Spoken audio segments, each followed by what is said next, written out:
वो सिर्फ रोजी कमाने दुबई आया था, पर किस्मत ने उसे एक ऐसी मोहब्बत दी थी जो उसकी जिंदगी भी बन गई और बर्बादी भी। एक अमीर शेख की बीवी, एक गरीब मुलाजिम, और वो इश्क जो होना नहीं चाहिए था। लेकिन उस रात जो हुआ उसने सब कुछ। दोस्तों, ये कहानी है पाकिस्तान के कराची शहर के एक गरीब लड़के इरफान की, जो पैसा कमाने और अपने परिवार की आर्थिक हालत सुधारने के लिए दुबई काम करने जाता है। वहां उसे एक बहुत अमीर शेख के घर में नौकरी मिल जाती है। शेख का घर बहुत बड़ा था, नौकर चाकर, बड़ी बड़ी गाड़ियां, सब कुछ था। उसी घर में वो लड़का भी काम करने लगा। शेख उसे रहने के लिए बाहर का एक छोटा कमरा दे देता है। दिन में वो ईमानदारी से काम करता और रात में अपने कमरे में आराम करता था। सब कुछ ठीक चल रहा था, लेकिन एक दिन कहानी ने अजीब मोड़ ले लिया। शेख की दूसरी पत्नी लारा, जो बहुत खूबसूरत और रहस्यमय स्वभाव की थी, वो उस नौकर पर ध्यान देने लगी। अक्सर वो उस नौकर को काम करते हुए देखा करती थी और फिर वो धीरे धीरे उससे बातें करने लगी। वो उसके काम की तारीफ करती और धीरे धीरे उसे पसंद करने लगी। नौकर को ये सब अजीब तो लगता था, लेकिन वो कुछ कह नहीं पाता था क्योंकि वो अपने मालिक का बहुत सम्मान करता था। एक दिन ऐसा हुआ कि शेख किसी काम से शहर से बाहर चला गया। शेख की पत्नी ने बाकी नौकरों को जल्दी छुट्टी दे दी और अब घर में बस शेख की पत्नी और वो नौकर ही था। तभी रात को अचानक मालकिन ने नौकर को अपने कमरे में बुलाया। नौकर डरते डरते कमरे में पहुंचा। उसने पूछा, मालकिन, आपने बुलाया? मालकिन ने मुस्कुरा कर कहा, हाँ, मुझे तुमसे कुछ जरूरी बात करनी है। वो कुछ पल चुप रही, फिर बोली, तुम अलग हो, बाकी नौकरों जैसे नहीं हो। तुम्हारे अंदर ईमानदारी है, तुम बहुत मेहनत से काम करते हो, मुझे तुम पर भरोसा है। लड़का समझ नहीं पा रहा था कि ये हो क्या रहा है। वो कुछ जवाब देता इससे पहले ही मालकिन ने कहा, मुझे नहीं पता क्यों, लेकिन मैं तुम्हें पसंद करने लगी हूं। ये सुनकर लड़का सन्न रह गया। वो कुछ कह नहीं पाया। उस कमरे में खामोशी छा गई और माहौल बहुत भारी हो गया। उसी रात से उनके बीच एक ऐसा रिश्ता शुरू हुआ जो कभी किसी ने सोचा भी नहीं था। कुछ दिनों तक ये राज सिर्फ उन्हीं दोनों के बीच रहा। जब शेख घर पर नहीं होता तो दोनों एक दूसरे के साथ होते। एक दिन अचानक शेख घर लौटा और उसने दोनों को ऐसी हालत में देख लिया कि उसके होश उड़ गए। फिर शेख की बीवी और नौकर ने मिलकर शेख के साथ जो किया, उसने सबको हैरान कर दिया। रहना और खाना शेख के घर के बाहर बने एक छोटे कमरे में कर दिया गया। धीरे धीरे वक्त बीतता गया। 5 से 6 महीने गुजर गए और इरफान अपनी नई जिंदगी में पूरी तरह से ढल गया था। एक दिन उसे शेख के परिवार के बारे में एक चौंकाने वाली बात पता चली। शेख खालिद बिन रशीद की एक नहीं बल्कि 2 पत्नियां थीं। पहली पत्नी का नाम फातिमा था, उम्र करीब 50 साल, और इनका एक 18 साल का बेटा भी था। दूसरी पत्नी का नाम लारा था, उम्र करीब 25 साल, देखने में बेहद खूबसूरत, और शेख इसे दूसरे घर में रखता था। लारा शेख से लगभग 30 साल छोटी थी। यह जानकर इरफान हैरान रह गया। उसने मनी मन सोचा, आखिर इस घर की असली कहानी क्या है? क्यों इतनी उम्र के फर्क के बावजूद शेख ने लारा से शादी की? वो सोच में पड़ गया कि इस अमीर घर के पीछे कोई रहस्य तो जरूर छिपा है। फिर एक दिन शेख खालिद बिन रशीद ने इरफान को सख्त आवाज में कहा, खबरदार, अगर तूने मेरी दूसरी बीवी लारा के बारे में मेरी पहली बीवी फातिमा या मेरे बेटे को कुछ भी बताया तो तेरे लिए ठीक नहीं होगा। इसका अंजाम बहुत बुरा होगा। मैं तुझे नौकरी से निकाल दूंगा और फिर तू दुबई में कहीं काम नहीं कर पाएगा। इरफान थोड़ी देर चुप रहा, फिर सिर झुकाकर बोला, साहब, जैसा आप कहेंगे मैं वैसा ही करूंगा। मुझे आपके पारिवारिक मुद्दे से कोई मतलब नहीं है। मैं तो बस अपनी नौकरी ईमानदारी से करना चाहता हूं।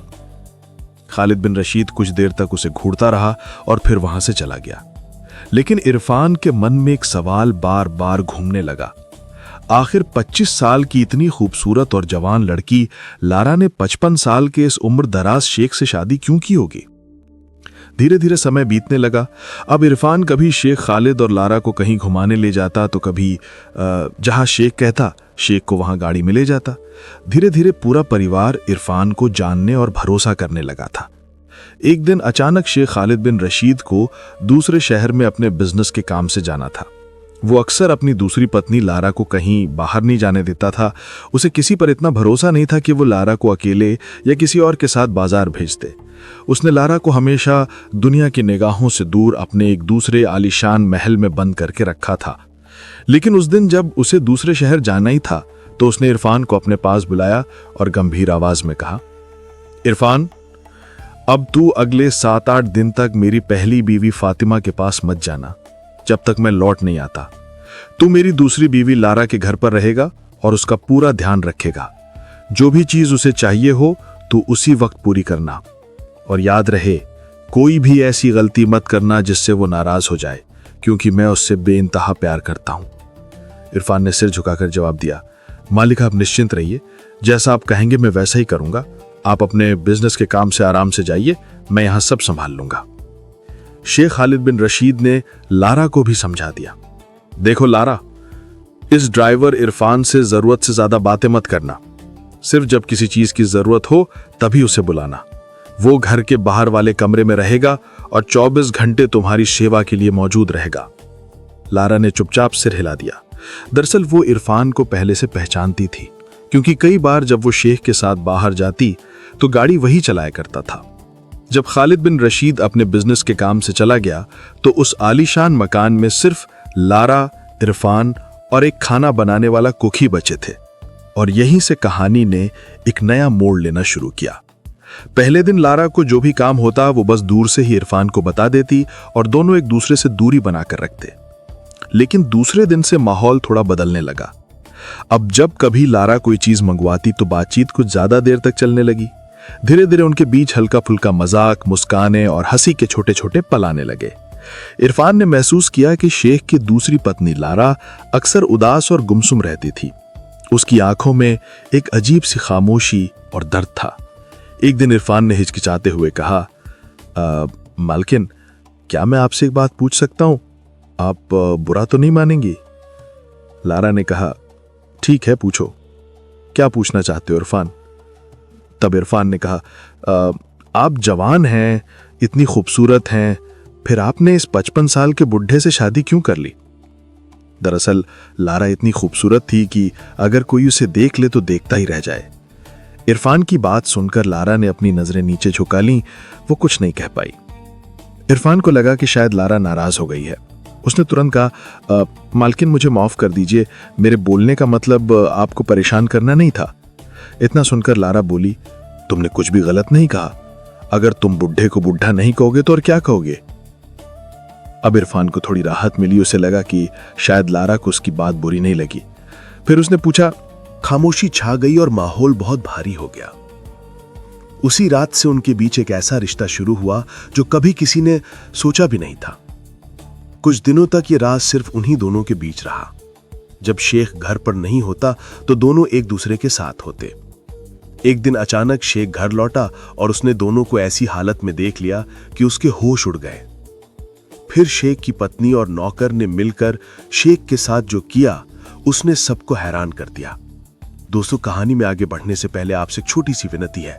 अगर आपने अभी तक हमारे चैनल को सब्सक्राइब नहीं किया है तो अभी सब्सक्राइब कर लीजिए, क्योंकि यहाँ आपको मिलती हैं दिल छूने वाली, रहस्यमयी और रोमांचक कहानियां। और अगर ये पाकिस्तानी लड़के की कहानी आपको अच्छी लगे तो इसे लाइक और शेयर जरूर करें, ताकि और लोग भी इस दिलचस्प कहानी का मजा ले सकें। दोस्तों, इस घटना की शुरुआत कराची शहर के पास एक छोटे से गांव से होती है। वहां एक साधारण परिवार रहता था। परिवार के मुखिया का नाम तारिक और उनकी पत्नी का नाम फिरोजा था। इन दोनों की एक ही संतान थी, इरफान। तारिक मछली पकड़ने का काम करके किसी तरह अपने परिवार का गुजारा चलाते थे। वो हमेशा अपने बेटे इरफान से कहते, बेटा, पढ़ाई लिखाई में मेहनत करो ताकि एक दिन अच्छी नौकरी मिले और हम सबका जीवन सुधर जाए। इरफान ने पिता की बात को मानी और मेहनत से पढ़ाई की, लेकिन किस्मत जैसे उसका साथ नहीं दे रही थी। कई फैक्ट्रियों में उसने इंटरव्यू दिए पर कहीं नौकरी नहीं मिली। आखिरकार मजबूरी में उसे एक छोटे होटल में वेटर की नौकरी करनी पड़ी। वो रोज 10 घंटे तक काम करता और महीने के सिर्फ 10,000 रुपए कमाता था। हालांकि कमाई कम थी, लेकिन इरफान ने थोड़े थोड़े पैसे बचाकर कुछ महीनों में 20,000 रुपए जोड़ लिए। वो जानता था कि यह रकम छोटी है, मगर यही उसकी मेहनत की पहचान थी। इसी बीच एक दिन इरफान की मुलाकात उसके बचपन के दोस्त कामरान से हो गई। कामरान कई सालों से अपने पिता के साथ दुबई में रह रहा था। कामरान के पिता का वहां कंस्ट्रक्शन का अच्छा खासा बिजनेस था और कामरान खुद भी अपने पिता के साथ वही काम सीख रहा था। कुछ समय बाद कामरान एक काम से अपने गांव आता है, वहीं उसकी मुलाकात इरफान से हो जाती है। दोनों बचपन के दोस्त काफी समय बाद मिल रहे थे, इसलिए देर तक बैठकर एक दूसरे का हालचाल पूछते हैं। बातों ही बातों में इरफान थोड़ा उदास होकर कहता है, कामरान भाई, मेरे पास करीब 20,000 रुपए जमा है, लेकिन समझ नहीं आ रहा कि इन पैसों से क्या काम शुरू करूं। वेटर की नौकरी से तो जिंदगी नहीं कटेगी और घर की हालत भी ठीक नहीं है। पिताजी की भी उम्र हो रही है, अब वो कब तक मछली पकड़ेंगे। कामरान ने शांत स्वर में कहा, देख भाई, कोई भी काम शुरू करने के लिए लाखों रुपए की जरूरत पड़ती है, लेकिन यह भी तय नहीं कि वो काम चलेगा ही। कई लोग लाखों रुपए लगाकर बिजनेस शुरू करते हैं, पर बाद में सब कुछ डूब जाता है। थोड़ी देर सोचने के बाद कामरान बोला, मैं तुझे एक सलाह दे सकता हूं, बाकी करना या ना करना तेरी मर्जी है। इरफान बोला, क्या सलाह है भाई? कामरान ने कहा, दुबई में मेरे कुछ जानने वाले एजेंट हैं जो थोड़ा बहुत कमीशन लेकर नौकरी दिला देते हैं। अगर तू वहां मजदूरी भी करेगा तो महीने के 80,000 से 1 लाख रुपए आसानी से कमा लेगा। इरफान के चेहरे पर उम्मीद की चमक आ गई। वो बोला, भाई, अगर तू मेरी नौकरी वहां लगवा दे तो मैं तेरा ये एहसान जिंदगी भर नहीं भूलूंगा। कामरान मुस्कुराया और बोला, अरे इसमें एहसान की क्या बात है, हम बचपन के दोस्त हैं, मुसीबत के वक्त एक दूसरे का साथ देना ही दोस्ती होती है। इसके बाद इरफान ने अपने सभी कागजात और पासपोर्ट वगैरह तैयार करवाए और फिर इरफान दुबई पहुंच जाता है ताकि एक दिन अच्छी नौकरी मिले और हम सबका जीवन सुधर जाए। इरफान ने पिता की बात को मानी और मेहनत से पढ़ाई की, लेकिन किस्मत जैसे उसका साथ नहीं दे रही थी। कई फैक्ट्रियों में उसने इंटरव्यू दिए पर कहीं नौकरी नहीं मिली। आखिरकार मजबूरी में उसे एक छोटे होटल में वेटर की नौकरी करनी पड़ी। वो रोज 10 घंटे तक काम करता और महीने के सिर्फ 10,000 रुपए कमाता था। हालांकि कमाई कम थी, लेकिन इरफान ने थोड़े थोड़े पैसे बचाकर कुछ महीनों में 20,000 रुपए जोड़ लिए। वो जानता था कि ये रकम छोटी है, मगर यही उसकी मेहनत की पहचान थी। इसी बीच एक दिन इरफान की मुलाकात उसके बचपन के दोस्त कमरान से हो गई।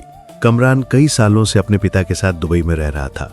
कमरान के पिता का वहां कंस्ट्रक्शन का अच्छा खासा बिजनेस था और कमरान खुद भी अपने पिता के साथ वही काम सीख रहा था। कुछ समय बाद कमरान एक काम से अपने गांव आता है, वहीं उसकी मुलाकात इरफान से हो जाती है। दोनों बचपन के दोस्त काफी समय बाद मिल रहे थे, इसलिए देर तक बैठकर एक दूसरे का हालचाल पूछते हैं। बातों ही बातों में इरफान थोड़ा उदास होकर कहता है, कमरान भाई, मेरे पास करीब 20,000 रुपए जमा है, लेकिन समझ नहीं आ रहा है कि इन पैसों से क्या काम शुरू करूं। वेटर की नौकरी से तो जिंदगी नहीं कटेगी और घर की हालत भी ठीक नहीं है। पिताजी की भी उम्र हो रही है, अब वो कब तक मछली पकड़ेंगे। कमरान ने शांत स्वर में कहा, देख भाई, कोई भी काम शुरू करने के लिए लाखों रुपए की जरूरत पड़ती है, लेकिन ये भी तय नहीं कि वो काम चलेगा ही। कई लोग लाखों रुपए लगाकर बिजनेस शुरू करते हैं, पर बाद में सब कुछ डूब जाता है। थोड़ी देर सोचने के बाद कमरान बोला, मैं तुझे एक सलाह दे सकता हूँ, बाकी करना या ना करना तेरी मर्जी है। इरफान बोला, क्या सलाह है भाई? कमरान ने कहा, दुबई में मेरे कुछ जानने वाले एजेंट्स हैं जो थोड़ा बहुत कमीशन लेकर नौकरी दिला देते हैं। अगर तू वहां मजदूरी भी करेगा तो महीने के 80,000 से 1 लाख रुपए आसानी से कमा लेगा। इरफान के चेहरे पर उम्मीद की चमक आ गई। वो बोला, भाई, अगर तू मेरी नौकरी वहां लगवा दे तो मैं तेरा ये एहसान जिंदगी भर नहीं भूलूंगा। कमरान मुस्कुराया और बोला, अरे इसमें एहसान की क्या बात है, हम बचपन के दोस्त हैं, मुसीबत के वक्त एक दूसरे का साथ देना ही दोस्ती होती है। इसके बाद इरफान ने अपने सभी कागजात और पासपोर्ट वगैरह तैयार करवाए और फिर इरफान दुबई पहुंच जाता है। दुबई पहुंचने के बाद इरफान का दोस्त कमरान उसकी मदद करता है। कमरान एक एजेंट से बात करता है और उसी के जरिए इरफान की नौकरी एक अमीर शेख के घर में लगवा देता है। उस शेख का नाम था शेख खालिद बिन रशीद। उम्र करीब 55 साल और पूरे दुबई में उसके कई बड़े होटल थे। वो बहुत अमीर और सख्त मिजाज व्यक्ति था, लेकिन मेहनती लोगों की कद्र करता था। इरफान को शुरुआत में शेख के घर के बगीचे की देखभाल का काम दिया गया।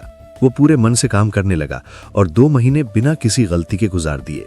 शेख भी उसकी मेहनत और ईमानदारी से खुश था। एक दिन शेख का पुराना ड्राइवर किसी जरूरी काम से छुट्टी पर चला गया।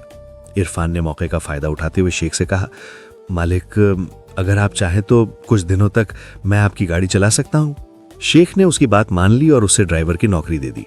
इस काम में तनख्वाह भी ज्यादा थी, करीब 4,000 दिरहम महीना, और इरफान को ड्राइविंग करने का शौक भी था और उसके लिए ये नौकरी जैसे वरदान थी। अब इरफान का, मालकिन, जब आप खुद ये बात जानती हैं तो क्या आप अपनी कहानी मुझे बताना चाहेंगी? आखिर ऐसी क्या मजबूरी थी कि आपने अपनी उम्र से 30 साल बड़े 55 साल के उम्र दराज से शादी कर ली? आप इतनी खूबसूरत और जवान हैं। कोई भी जवान व्यक्ति आपसे शादी करने के लिए तैयार हो जाता। आखिर पूरी सच्चाई क्या है मालकिन? लारा ने धीमे स्वर में कहा। इरफान, मैं तुम्हें यह नहीं बता सकती। इरफान ने फिर से पूछा, मालकिन आखिर ऐसी क्या बात है जो आप नहीं बता सकती? लारा बोली, इरफान, लेकिन बताने से क्या होगा? अगर मैं तुम्हें सब कुछ बता भी दूं तो मेरे साथ जो कुछ हो चुका है क्या वो बदल जाएगा? इरफान ने समझाते हुए कहा, मालकिन बताने से दिल का बोझ हल्का होता है। कृपया मुझे बताइए कि आपके साथ क्या हुआ, ऐसी क्या मजबूरी थी? अब लारा इरफान को अपना दोस्त मानने लगी थी। वो खुद को रोक नहीं पाई और उसने बता दिया कि कैसे उसने मजबूरी में 55 साल के शेख खालिद बिन रशीद से शादी की थी। लारा ने अपनी कहानी बताना शुरू किया। इरफान, मेरा जन्म दुबई के एक छोटे से गांव में हुआ था। मेरा परिवार बहुत गरीब था। मेरे अब्बू शेख खालिद बिन रशीद के एक होटल में वेटर का काम करते थे और अब्बू ने खालिद बिन रशीद से बहुत सारा कर्ज ले रखा था। वो दिन रात मेहनत करते रहे, फिर भी वो कर्ज चुका नहीं पा रहे थे। एक दिन शेख खालिद बिन रशीद खुद उनके घर अपना पैसा लेने आया। वहां उसने पहली बार लारा को देखा और उसे देखते ही उसका दिल लारा पर आ गया। वो अंदर ही अंदर उसे पाने की चाह रखने लगा। उसी दिन उसने लारा के पिता से कहा, अगर तुम कर्ज से मुक्त होना चाहते हो तो अपनी बेटी का निकाह मुझसे कर दो। मैं इसे हमेशा खुश रखूंगा और तुम्हें भी किसी चीज की कमी नहीं होने दूंगा। लारा के पिता बहुत गरीब थे। इतने बड़े और अमीर घर के रिश्ते को ठुकराने की हिम्मत उनमें नहीं थी। ऊपर से कर्ज का बोझ भी सिर पे था। लारा को शेख खालिद बिन रशीद बिल्कुल भी पसंद नहीं था, ना ही वो उससे निकाह करना चाहती थी। लेकिन गरीबी और पिता के कर्ज की मजबूरी के कारण उसे अपनी इच्छा के विरुद्ध इस शादी के लिए तैयार होना पड़ा। शेख खालिद बिन रशीद की पहली पत्नी फातिमा को इस विवाह के बारे में कोई जानकारी नहीं थी। अगर उसे इस बात का जरा भी पता चल जाता तो शेख खालिद बिन रशीद बड़ी मुसीबत में पड़ जाता, क्योंकि उसकी सारी संपत्ति और पैसा फातिमा के नाम पर था। इसी वजह से शेख खालिद बिन रशीद ने अपनी दूसरी पत्नी लारा को सबसे छुपा कर रखा था। किसी को भी ये नहीं पता था कि उसका दूसरा निकाह हो चुका है। लारा इस आलीशान घर में रहते हुए भी मानो कैद की जिंदगी जी रही थी। जब लारा ने अपनी पूरी कहानी इरफान को सुनाई तो उसकी आंखों में आंसू आ गए। वो बहुत उदास हो गई। इरफान ने उसे समझाते हुए कहा, मालकिन आप उदास मत होइए, जो कुछ हुआ वो तो हो चुका है, लेकिन अगर आप चाहें तो इस मुश्किल से निकलने का रास्ता अब भी मिल सकता है। लारा ने निराश होकर कहा, अब कोई उपाय काम नहीं करेगा इरफान। खालिद बिन रशीद बहुत बड़ा और ताकतवर आदमी है। अगर मैं कहीं भागने की कोशिश भी करूंगी तो वो मुझे ढूंढ निकालेगा। अब मुझे इसी के साथ अपना जीवन बिताना होगा। इरफान कुछ देर सोचता रहा, फिर बोला, अच्छा एक बात बताइए, जब आपका निकाह हुआ था तो क्या वो रजिस्टर्ड हुआ था? क्या वो सबके सामने हुआ था या चोरी छुपे?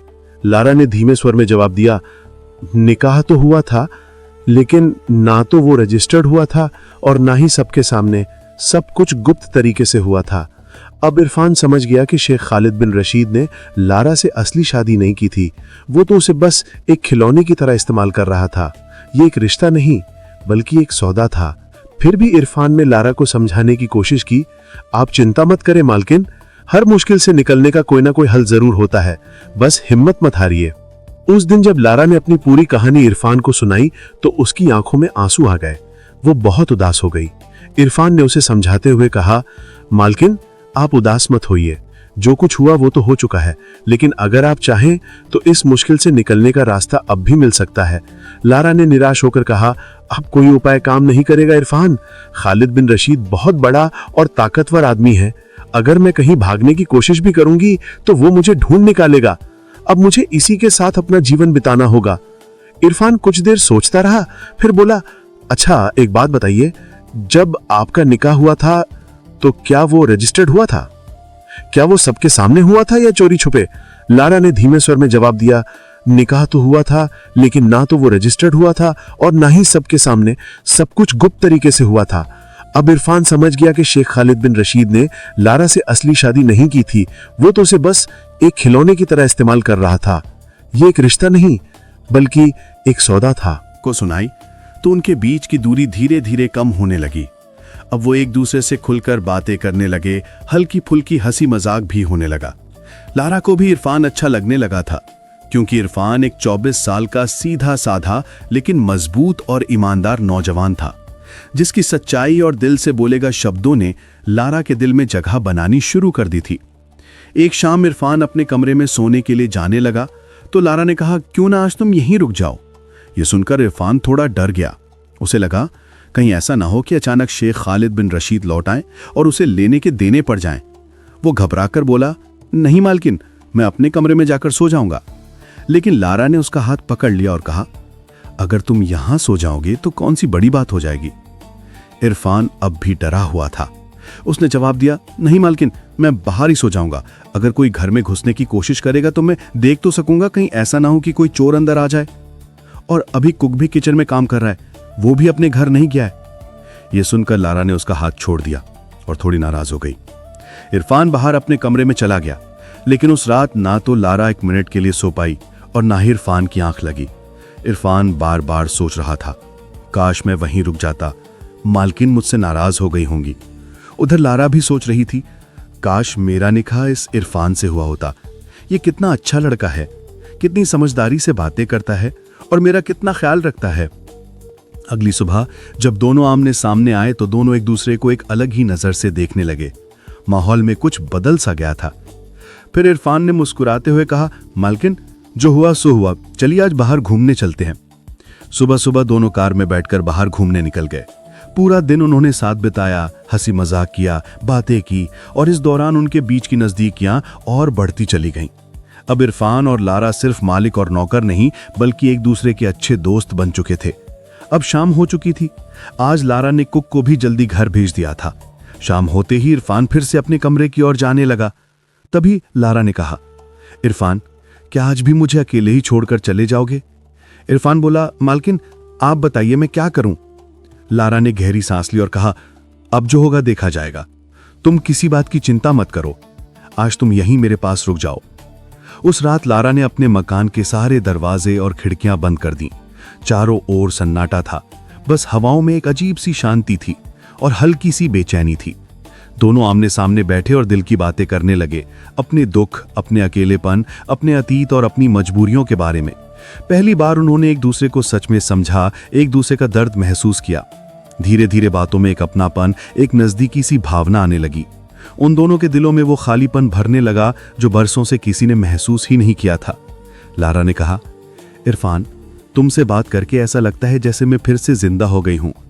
इतने सालों में किसी ने मुझे इतने सुकून से नहीं सुना। उस रात दोनों देर तक बातें करते रहे। न कोई लालच था, न कोई स्वार्थ, बस दो दिलों ने पहली बार एक दूसरे की गर्माहट महसूस की। सुबह हुई तो दोनों के चेहरों पर एक अजीब सी शांति थी। अब उनके बीच एक ऐसा रिश्ता बन चुका था जिसमें न कोई शब्द था, न कोई नाम, सिर्फ एक सच्चा एहसास। 5 दिन इसी तरह गुजर गए। दोनों एक दूसरे की मौजूदगी में सुकून महसूस करने लगे थे। लेकिन अब शेख खालिद बिन रशीद के लौटने में सिर्फ 1 दिन बाकी था। 6ठे दिन की सुबह जब लारा और इरफान साथ बैठे थे तो लारा अचानक चिंतित हो गई। उसकी आंखों में नमी थी।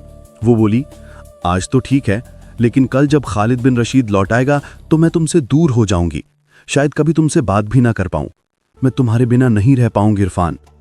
इरफान के लिए शब्द किसी तूफान जैसे थे। वो घबरा गया और बोला, ऐसा मत कहो मालकिन, मैं भी तुम्हारे बिना जी नहीं सकता। लेकिन मैं करूं तो क्या करूं? मैं बहुत गरीब हूं, मेरे पास इतना पैसा भी नहीं कि यहां से कहीं भाग सकूं। इरफान ने कहा, मेरा पासपोर्ट और बाकी सारे दस्तावेज भी शेख खालिद बिन रशीद ने अपने पास रख लिए हैं। मैं पूरी तरह से फंसा हुआ हूं। यह सुनकर लारा ने बताया कि शेख खालिद बिन रशीद कुछ पैसा इस घर में भी रखता है और तुम्हारे सारे दस्तावेज भी इसी घर में रखे हैं। और फिर लारा ने कहा, इरफान, मैं अब इस कैद में और नहीं रह सकती। मुझे अब तुम्हारे साथ रहना है। मैं सब कुछ लेकर तुम्हारे साथ चलूंगी।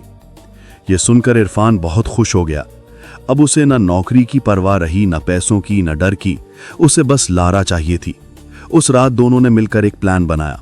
वे सारे पैसे, जरूरी कागजात और दस्तावेज लेकर पाकिस्तान लौटने की तैयारी करने लगे।